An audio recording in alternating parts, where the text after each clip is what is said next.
The Candy Corn Mystery, Good Bedtime Stories for Kids. Today we have a book named The Candy Corn Mystery, Good Bedtime Stories for Kids. I think they're so pretty. I hope you guys really enjoy it. I love it. Please give this video a like if you enjoy it, and don't forget to subscribe for more stories. Thank you, reading. So, here we go. Halloween was just around the corner in the small, bustling town of Sweetville, where the streets were lined with colorful decorations and pumpkins of all sizes. But something peculiar was happening. The candy corn had mysteriously disappeared. Hannah and Max, two curious kids with a knack for solving mysteries, couldn't believe it when they heard the news. Candy corn was their favorite Halloween treat, and they knew they had to get to the bottom of this sweet conundrum.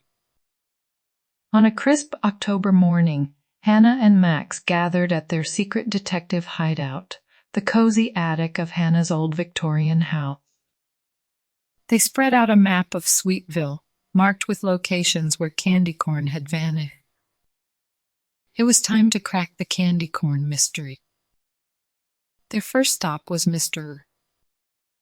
Johnson's candy store, known for its mouth-watering candy corn. The bell above the door tinkled as they entered. The store was filled with the scent of freshly baked cookies and the chatter of excited customers. Mr. Johnson, the friendly owner, greeted them. "Hannah, Max, what brings you here today?" "We heard about the candy corn disappearing," Max said, trying to sound casual. Mr. Johnson's face turned serious. "It's true. It's been happening for days now. People are upset and I can't figure out why." Hannah and Max asked more questions, but Mr.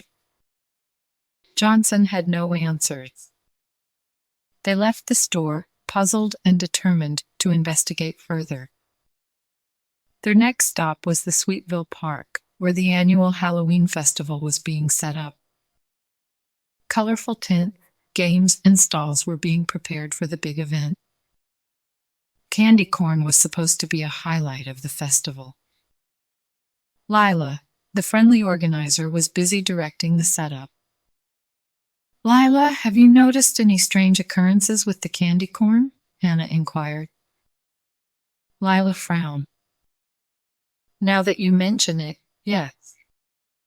Some of the candy corn bags for the festival have gone missing overnight.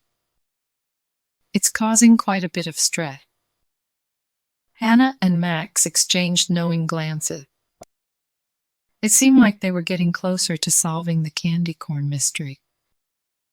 Their investigation took them to the local pumpkin patch, the haunted house on Elm Street, and even the enchanting woods near Sweetville.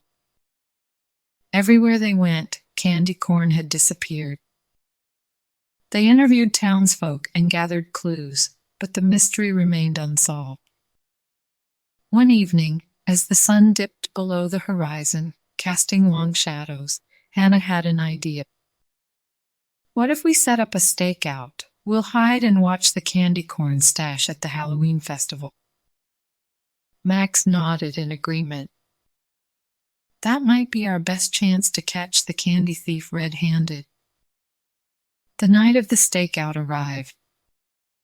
Hannah and Max found the perfect hiding spot behind a large pumpkin display.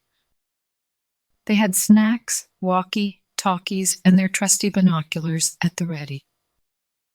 As they waited, the moon cast an eerie glow over the festival ground. Hours passed, and it was nearly midnight. Just when they were starting to feel discouraged, they saw a shadowy figure creeping toward the candy corn stall. The thief wore a dark cloak, making it impossible to see their face. Hannah whispered into her walkie-talkie, "Max, get ready. We've got company." They watched as the thief hurriedly stuffed bags of candy corn into a sack. The figure moved so quickly that it was a blur of darkness. Hannah and Max knew they had to act fast. With a silent nod, they leaped from their hiding spot and sprinted toward the thief, who was now making a hasty escape. It was a chase through the Halloween festival, past the pumpkin patch, and into the wood. Finally, they cornered the thief at the edge of the wood. With a dramatic flourish, the thief lowered their hood, revealing a pair of mischievous eyes and a grin that stretched from ear to ear. It was none other than Sammy, Sweetville's notorious prankster and candy corn lover. "Sammy," Hannah exclaimed, "you're the candy thief." Sammy chuckled. "Guilty as charged. I just couldn't resist the temptation. But I promise, it was all in good fun." Max couldn't help but grin. "Well, you certainly gave us a run for our money, Sammy." Sammy returned the stolen candy corn bags, and they all had a good laugh about the candy corn mystery. It turned out that Sammy had a soft spot for Halloween and wanted to add a dash of excitement to the holiday. The next day, the townsfolk gathered to celebrate Halloween at the festival. Thanks to Hannah and Max's detective work, there was plenty of candy corn to go around. Sammy, with a twinkle in his eye, entertained everyone with his tales of the great candy corn caper. As the day turned to night, the Halloween festival was in full swing. Hannah, Max, and Sammy joined the lively festivities, savoring their candy corn treats and dancing under the starry sky. The candy corn mystery had been solved, and Halloween in Sweetville was sweeter than ever before. The end. Good job, friends. Thank you so much for reading with me. Bye, I'll see you next time.